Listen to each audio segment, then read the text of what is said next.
वंदे मातरम बच्चों, आज हम पढ़ेंगे चैप्टर 4 राष्ट्रीय पक्षी मोर। हमारा राष्ट्रीय पक्षी कौन है? मोर है। देखिए यहाँ पर मोर की पिक्चर बनी हुई है। ठीक है, तो अभी हम लेसन स्टार्ट करेंगे। मोर पक्षियों में सबसे सुंदर होता है। मोर का सारा शरीर चमकदार नीले रंग का होता है। मोर जो होता है वो पक्षियों में बहुत ही सुंदर होता है और उसका शरीर कैसा होता है? चमकदार नीले रंग का होता है। देखिए यहाँ पे नीले रंग का उसका शरीर है। मोर की पूंछ लंबी, भारी और मोटी होती है। मोर की पूंछ कैसी होती है? लंबी होती है और भारी होती है। ठीक है, इस पर रंग बिरंगे लंबे पंख होते हैं।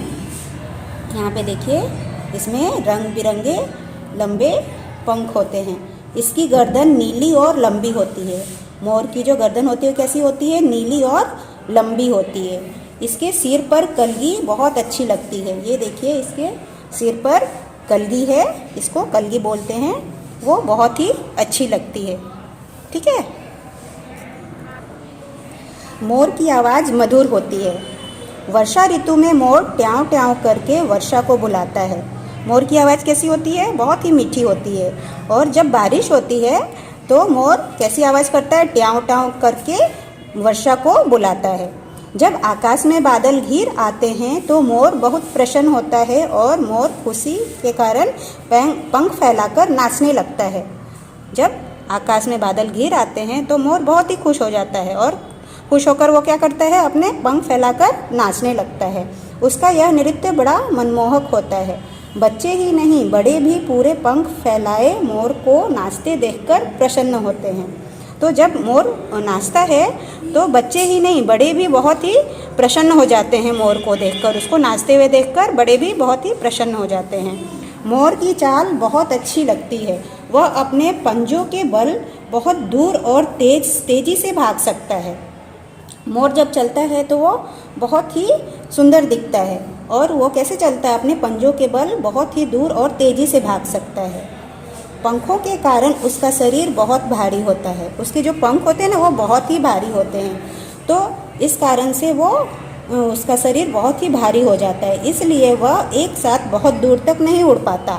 इसलिए वो धीरे धीरे उड़ता है, एक साथ बहुत दूर तक नहीं उड़ पाता है। मोर थोड़ी थोड़ी देर उड़कर ज़मीन पर उतरता रहता है। वह चुगता है, फिर उड़ता है और फिर नीचे उतरता है। इस तरह मोर चारा चुगते चुगते काफ़ी दूर तक चला जाता है। तो चुगना यानी होता है कि जैसे वो खाता है, अनाज खाते हैं ना, तो उसको चुगना बोलते हैं। तो वो धीरे धीरे चुगता है और फिर उड़ता है और फिर नीचे उतरता है और इस तरह वो धीरे धीरे चारा चुगते चुगते काफ़ी दूर तक चला जाता है। मोर पेड़ों पर रहता है। इसे हरियाली बहुत पसंद है। मोर को नदी के किनारे झुरमुट में रहना बहुत पसंद है। वह बाग बगीचों और खेतों में भी घूमता रहता है। मोर कहाँ पे रहता है? पेड़ों पे रहता है। उसे हरियाली बहुत पसंद है। जहाँ हरे भरे खेत होते हैं, जहाँ हरियाली होती है, वो उसे बहुत अच्छी लगती है। वो नदी के किनारे झुरमुट बनाकर रहना पसंद करता है। ठीक है, वो नदी के किनारे झुरमुट मीन्स हो गया कि बहुत सारे मोर जहाँ पे इकट्ठा हो जाते हैं और उसे वहाँ रहना पसंद होता है। वह बाग बगीचे और खेतों में भी घूमता है और खेत में वो घूमता रहता है। मोर अनाज और कीड़े मकोड़े खाता है। मोर क्या खाता है? अनाज और कीड़े मकोड़े खाता है। यह एक हिम्मती पक्षी है। मोर कैसा पक्षी है? हिम्मती पक्षी है। वो किसी से डरता नहीं है। मोर सांप से भी नहीं डरता। ओके, मोर सांप से भी नहीं डरता। वह सांप का दुश्मन है। वह अपने चुंगल से सांप को पकड़ लेता है और उसे अपनी चोंच से पटक पटक कर मार डालता है। मोर जो होता है वो सांप से नहीं डरता है। हाँ, वह सांप का दुश्मन होता है। वह अपने चुंगल से क्या करता है? सांप को पकड़ लेता है और अपने चोंच से उसे पटक पटक के मार डालता है। फिर वह उसे निगल जाता है। किसे निगल जाता है? मोर सांप को निगल जाता है। कहा जाता है जितनी दूर तक मोर की आवाज़ जाती है उतनी दूर तक सांप नहीं दिखाई देते हैं। सांप जो होते हैं वो मोर से डर जाते हैं। हाँ, तो जितनी दूर तक मोर की आवाज़ जाती है उतनी दूर तक सांप दिखाई नहीं देते हैं। हाँ, वो मोर से डर के दूर चले जाते हैं। मोर के पंख बहुत सुंदर होते हैं। इनसे रंग बिरंगे पंखे, मुकुट और सजावट की अनेक चीज़ें बनाई जाती है। मोर के जो पंख होते हैं वो काफ़ी सुंदर होते हैं तो उनसे हम तरह तरह की चीज़ें बना सकते हैं, जैसे रंग बिरंगी पंखें, मुकुट और सजावट की अनेक चीज़ें बना सकते हैं। भगवान श्री कृष्ण हमेशा मोर पंख से बना मुकुट पहनते थे। भगवान श्री कृष्ण को देखा है ना आपने, वो मोर पंख से बना मुकुट ही पहनते थे। बच्चों को मोर पंख बहुत अच्छे लगते हैं। वे इन्हें अपनी किताबों में संभाल कर रखते हैं। देश विदेश के सभी चिड़ियाघरों में मोर देखने को मिलते हैं। बच्चे जो होते हैं उनको मोर पंख बहुत ही अच्छे लगते हैं, वो अपनी किताबों में उसे संभाल कर रखते हैं। और देश विदेश के सभी चिड़ियाघरों में मोर देखने को मिलते हैं। मोर हमारा राष्ट्रीय पक्षी है। मोर हमारा क्या है? राष्ट्रीय पक्षी है। ठीक है, आगे हम शब्दार्थ देखेंगे। कलगी। कलगी मीन्स क्या होता है? कलगी मीन्स होता है मोर के सिर की चोटी। अभी मैंने पिक्चर में दिखाया ना कलगी किसे बोलते हैं, वो कलगी होता है। हरियाली। हरियाली मीन्स हरे भरे पेड़ पौधों का समूह। दुश्मन। दुश्मन मतलब होता है शत्रु। मनमोहक। मनमोहक मतलब क्या होता है? जो मन को अच्छा लगे।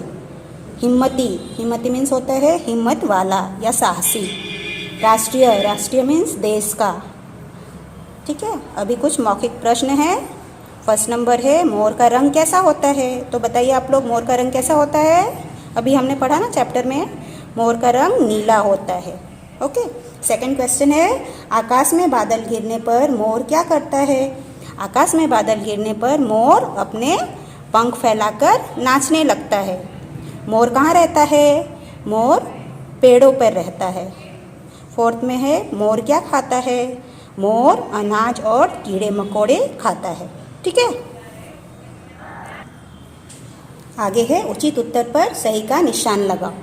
तो फर्स्ट में है मोर के सिर पर क्या होता है? यहाँ पर 3 वैकल्पिक उत्तर दिया हुआ है, उस पर आपको सही पे निशान लगाना है। तो मोर के सिर पर क्या होता है? फर्स्ट में है कलगी, सेकंड में चोटी और थर्ड में है मुकुट। तो क्या होता है मोर के सिर पर? कलगी होता है। तो कलगी के पास सही का निशान लगाना है आपको।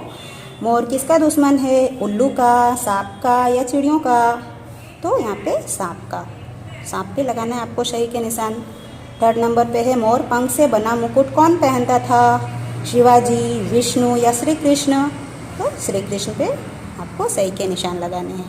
ठीक है, नेक्स्ट है दिए गए विशेषणों को नाम के साथ जोड़ो। तो यहाँ पे देखिए ये कोष्टक है, कोष्टक के अंदर कुछ शब्द दिए गए हैं, उसको विशेषण और नाम के साथ जोड़ना है। तो फर्स्ट नंबर पे है, यहाँ नाम दिया है नृत्य। ठीक है, तो कैसा नृत्य? यहाँ पे कोष्टक में से आपको चुनना है। नृत्य कैसा होता है? मनमोहक। तो यहाँ पे मनमोहक नृत्य। ठीक है, सेकंड नंबर पर है पक्षी। कैसा पक्षी? राष्ट्रीय पक्षी। ठीक है, तो ये राष्ट्रीय क्या है? विशेषण है। विशेषण मैंने पिछले वीडियो में बताया था आपको कि विशेषण क्या होता है, जो संज्ञा के पहले लगाए जाते हैं। हाँ, जो संज्ञा की विशेषता बताते हैं। ठीक है, वो हमेशा संज्ञा के पहले जुड़ते हैं। तो राष्ट्रीय पक्षी। थर्ड नंबर पे है शरीर। तो कैसा शरीर? नीला शरीर। अभी यहाँ पे देखिए पंख। कैसा पंख? रंग बिरंगे पंख। आवाज़, मधुर आवाज़। गर्दन। कैसी गर्दन? लंबी गर्दन।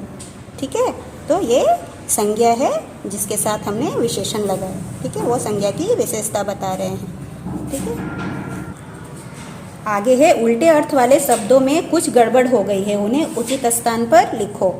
यहाँ पे देखिए दुश्मन लिखा है और यहाँ पे ऊपर नीचे दिया हुआ है, ये दोस्त यहाँ नीचे दिया हुआ है। तो दुश्मन का उल्टा अर्थ क्या होगा? दोस्त होगा। ठीक है, तो यहाँ पे दोस्त जो नीचे दिया हुआ है वो उसके सामने लिखना है आपको। दुश्मन का विपरीत शब्द होता है दोस्त। ठीक है, सेकंड नंबर पे है लंबी।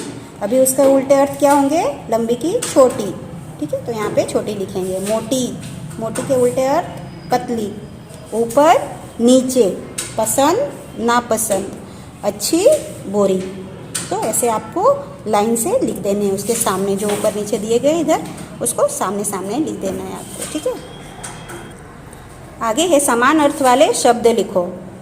पक्षी। पक्षी का मतलब क्या होता है? समान अर्थ मतलब एक जैसे अर्थ। हाँ, पक्षी। पक्षी का मतलब होगा खग। शरीर। शरीर का मतलब तन। मधुर मीठी। बादल मेघ। किताब पुस्तक। प्रसन्न खुश। हाँ, तो सेम मीनिंग जो होती है ना उसे हम समान अर्थ बोलते हैं। नेक्स्ट है सही वर्तनी वाले शब्द पर गोल लगाओ। यहाँ पे देखिए सही वर्तनी यानी जो शुद्ध लिखा हुआ है, यहाँ सुंदर, ये सुंदर, सुदूर, संदूर। तो सुंदर हम कैसे लिखते हैं, तो ये उसकी सही वर्तनी है, तो उस पर आपको गोल लगानी है, तो यहाँ पे हम इस पर गोल लगाएंगे, बाकी ये सब गलत है। सेकंड नंबर पे है गदरन, गंदर, गर्दन या दगरन। तो क्या होता है, गर्दन होता है, तो ये उसकी सही वर्तनी है, तो उस पर हम लोग गोल लगाएंगे। थर्ड में है मुटुक, मुकुट, मटुक, मकुट। तो ये उसकी सही वर्तनी है मुकुट, तो उस पर हम लोग गोल लगाएंगे। किताब, किबात, किताब या किताब, तो ये किताब की सही वर्तनी है, उस पर हम लोग गोल लगाएंगे। आगे है हमारे राष्ट्रीय प्रतीक।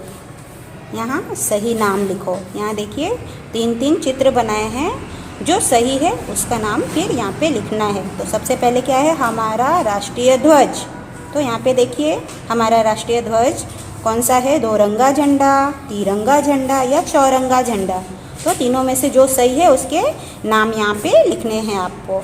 हमारा राष्ट्रीय ध्वज तिरंगा झंडा है, ठीक है, तो यहाँ पे हमने तिरंगा झंडा लिख दिया, ठीक है। हमारा राष्ट्रीय पशु बाघ, सिंह, चीता। तो क्या है हमारा राष्ट्रीय पशु, बाघ है, तो यहाँ पे बाघ लिखेंगे हम लोग। हमारा राष्ट्रीय पक्षी, अभी हमने पढ़ा ना, हमारा राष्ट्रीय पक्षी कौन है, मोर, तो मोर यहाँ पे लिखेंगे, ठीक है। हमारा राष्ट्रीय फूल गुलाब, गेंदा या कमल, क्या है, कमल, तो यहाँ पे कमल लिखेंगे। हमारा राष्ट्रीय वृक्ष नीम, बरगद या पीपल, क्या है हमारा राष्ट्रीय वृक्ष, बरगद, तो यहाँ पे बरगद लिखेंगे हम लोग। हमारा राष्ट्रीय फल सेब, आम या तरबूज, आम, तो आम लिखेंगे। हमारा राष्ट्रीय खेल, हमारा राष्ट्रीय खेल क्या है पता है आप लोगों को, क्रिकेट, हॉकी या फुटबॉल, क्या है, हॉकी है, तो हॉकी लिखेंगे यहाँ पे। हमारा राष्ट्रीय जल जीव, हमारा राष्ट्रीय जल जीव क्या है, मगर, कछुआ या डॉल्फिन, डॉल्फिन हमारा राष्ट्रीय जल जीव है, तो यहाँ पे डॉल्फिन लिखेंगे, ठीक है, ओके। यहाँ पे हमारी पाठ 4 समाप्त होती है। वंदे मातरम बच्चों।